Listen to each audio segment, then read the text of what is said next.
निरंजन अलख निरंजन हो अलख निरंजन।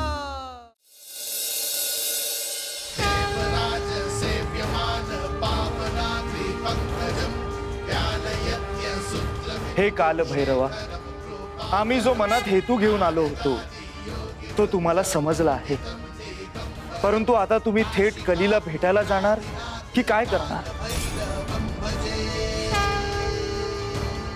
आधी मी माझ्या आराध्यांचं पूजन करेन, त्यांना अभिषेक करेन आणि मग आव्हान देऊन कलीला युद्धासाठी बोलवेन। परंतु भैरवा, आपल्याला विलंब करून चालणार नाही, कारण आपण काय करतो आहोत याची त्या कलीला पूर्ण कल्पना असेल। आता त्याने काहीही केलं तरी त्याचा उपयोग होणार नाही। मी जागा झालो आणि मी हातात शस्त्र घेतलंय। समस्त ब्रह्मांडात सगळ्यांना कळलेलं आहे आणि हे त्याच्यापर्यंतही पोहोचेल। मी माझे आराध्य श्री महादेवांचं स्मरण केल्याशिवाय, त्यांचं पूजन केल्याशिवाय, त्यांचा आशीर्वाद घेतल्याशिवाय युद्धाला उभा राहणार नाही।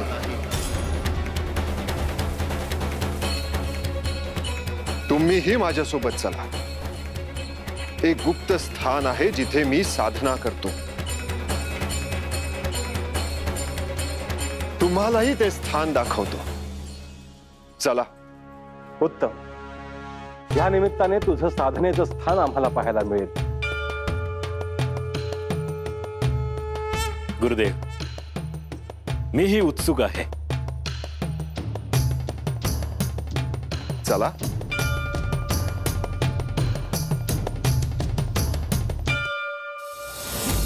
आता दिवस मावळेल आणि रात्र होईल, आणि रात्र माझी आहे।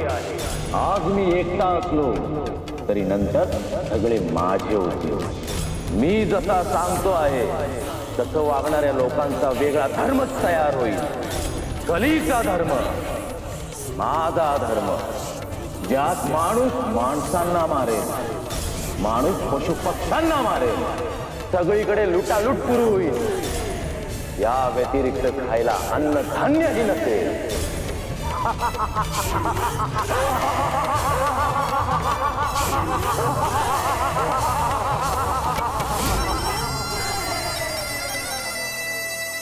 देवराज सेव्यमान पावनाग्री पंकजम ज्ञानयज्ञ सूत्रबिंदु शेखरम कृपाकरम नारदादि योगी वृंद वंदितं दिगंबरम काशिकापुरादिनाथ काल भैरवं भजे।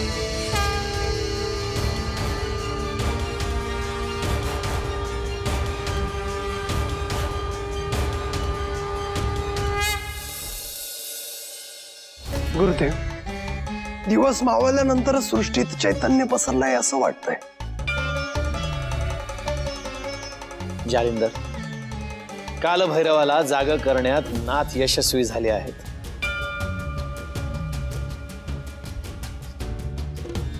ही तर शुभ वार्ता आहे गुरुदेव।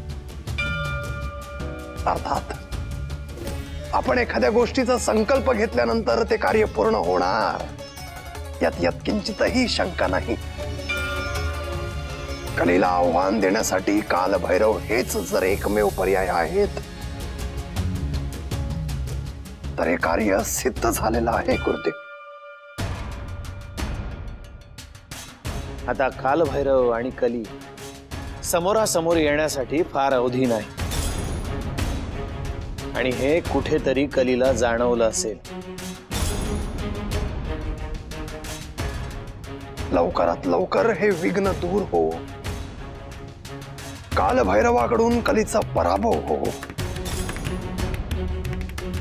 जालिंदर, हे एक सत्य आहे ज्याच्याकडे आपल्याला डोळे झाक करता येणार नाही। काहीही झालं तरी हे युग त्याचंच आहे, त्याला संपवणं शक्य नाही। आणि हे कुठेतरी त्या परमनियतीने ठरवलेलं आहे. त्याला आपण बंधनं घालू शकतो. मनुष्याचं पुण्यकर्म वाढलं तर स्वाभाविकपणे त्याला त्याचा प्रभाव टाकणं अवघड होईल. पण मनुष्य जर पापकर्माकडे ओढला गेला तर मात्र कलीचे काम सोपे होईल. हे इतकं साधं सोपं आहे. गुरुदेव, पहिली पायरी ही कालभैरव आणि कली समोरासमोर येणे ही आहे. माझं सगळं लक्ष त्या घटनेकडे लागून आहे. माझ्या दृष्टीनेही मी त्या क्षणांची वाट पाहतो आहे आणि माझ्या या दृष्टीने मी त्या क्षणांकडे पाहत राहणार आहे.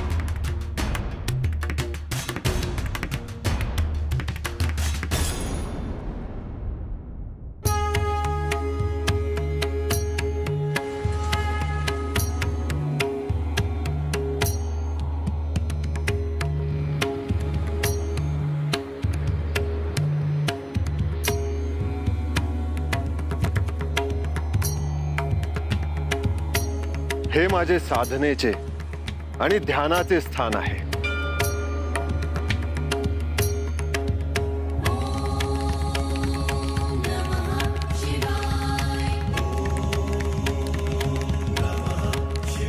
हे श्री महादेव, मी दत्त महाराजांच्या आज्ञेने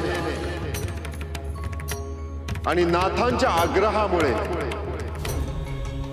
कलीला बंधन टाकायला जात आहे. माझं त्याच्याशी युद्धच होईल. तुमची आज्ञा असावी आणि आशीर्वाद असावा.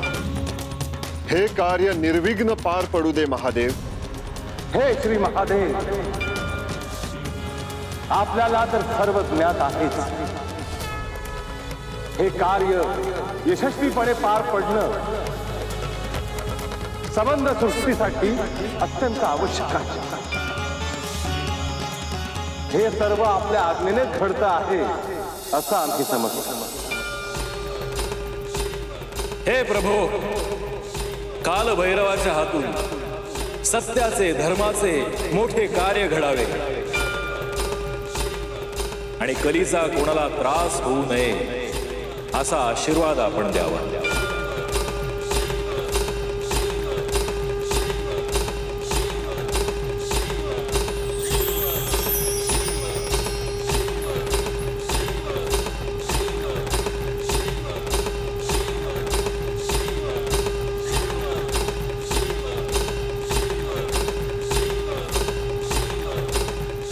भैरवा, तुझ्या अजून एक मोठं कार्य घडतं आहे.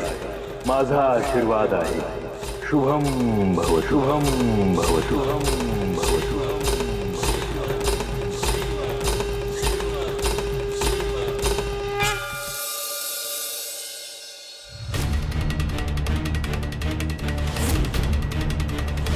मला बंधन घालण्यासाठी तुम्ही कालभैरवला जागवत आहात. काय होईल ते? काय करेल तो? मला संपवायला जे जे निघाले तेच संपले, काळात वाहून गेले. मी आहे अजून आणि उद्याही असणार आहे. हे माझं युग आहे. आता जरी मी एकटा असलो तरी माझ्यासोबत असंख्य लोक येणार आहेत. मला जे आवडतं ते करण्यासाठी लोक पुढे येतील. मी म्हटलं मार, काप, तर लगेच कापतील. थोडासा धीर धरा सगळ्यांनी. रक्ताचे पाट वाहणार आहेत, पाट.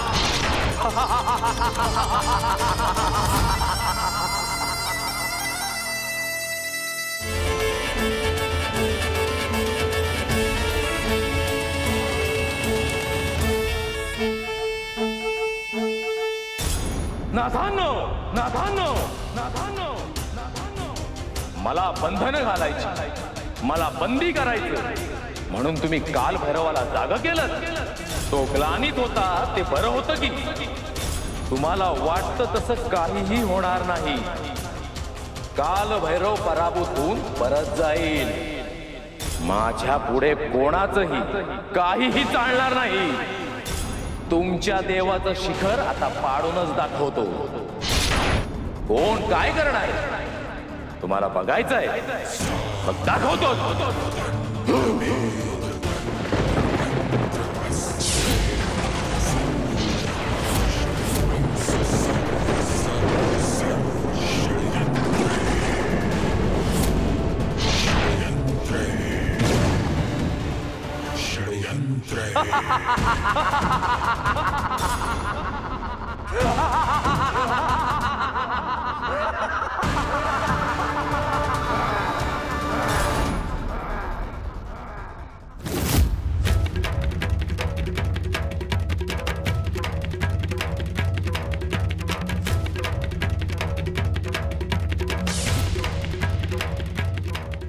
गुरुदेव, गुरुदेव, कलीने विध्वंस सुरू केला आहे.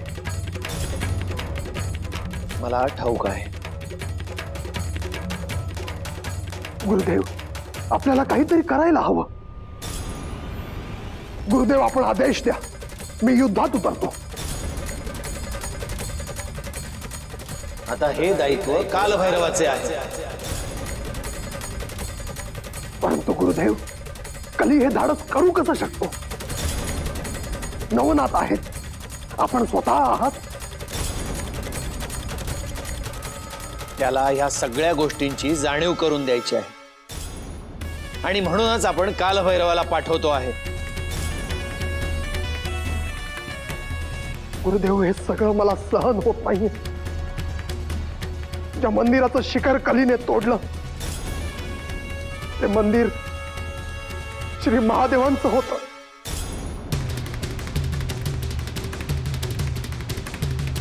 जालिंदर, या सगळ्या गोष्टींचा हिशोब होणार.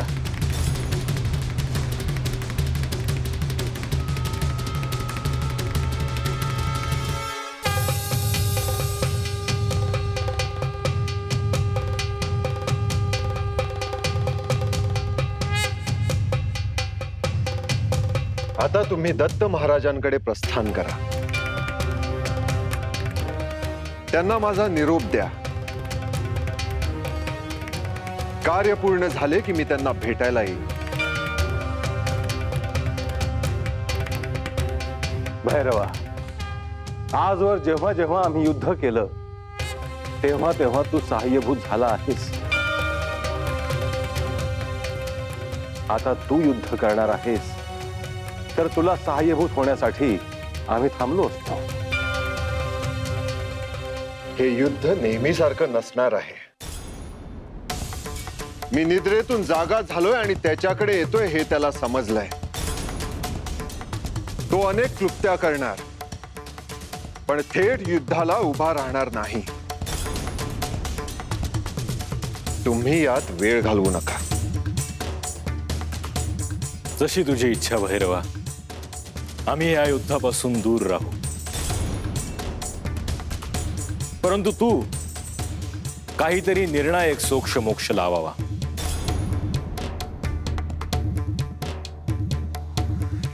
गरज पडली तर मी संपूर्ण सृष्टीचक्र आणि ब्रह्मांड थांबवून टाकेन.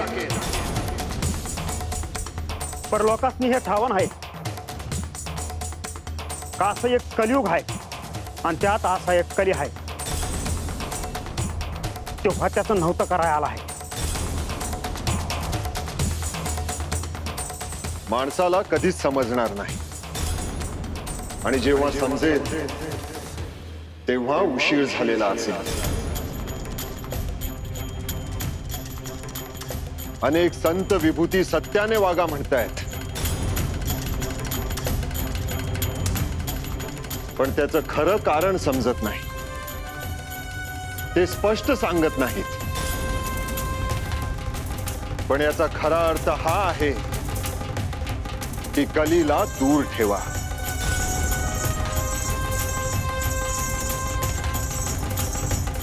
म्हणून जे सज्जन आहेत त्यांच्यासाठी आपण हे सर्व ठरवतो आहे. भैरवनाथा, आमच्या या युद्धासाठी तुम्हाला सदिच्छा आहेत.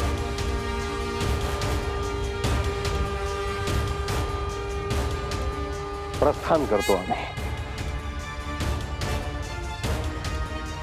जेव्हा आकाशात चंद्र सूर्य एकत्रित दिसतील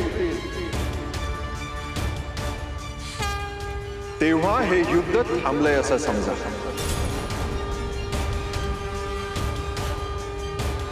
आदेश आदेश अलख निरंजन अलख निरंजन.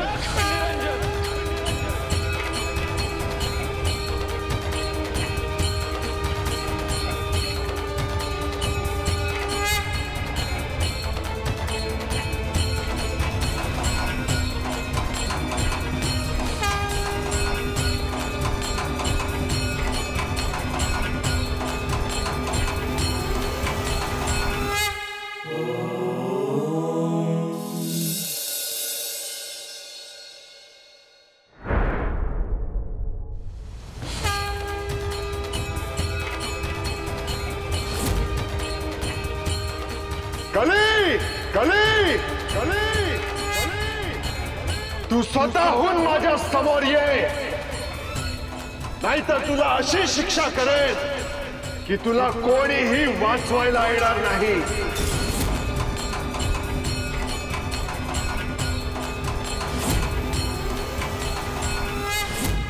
देवराज सेव्यमान पावनाद्रि पंकजं ज्ञानयज्ञ सूत्रबिन्दु शेखरं कृपाकरं नारदादि योगी वृन्द वन्दितं दिगम्बरं काशिकापुरादिनाथ कालभैरवं भजे.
भैरवा, मी तुला न्यायाची देवता म्हणून नेमलेला आहे. तू या कलीचा योग्य न्याय करशील.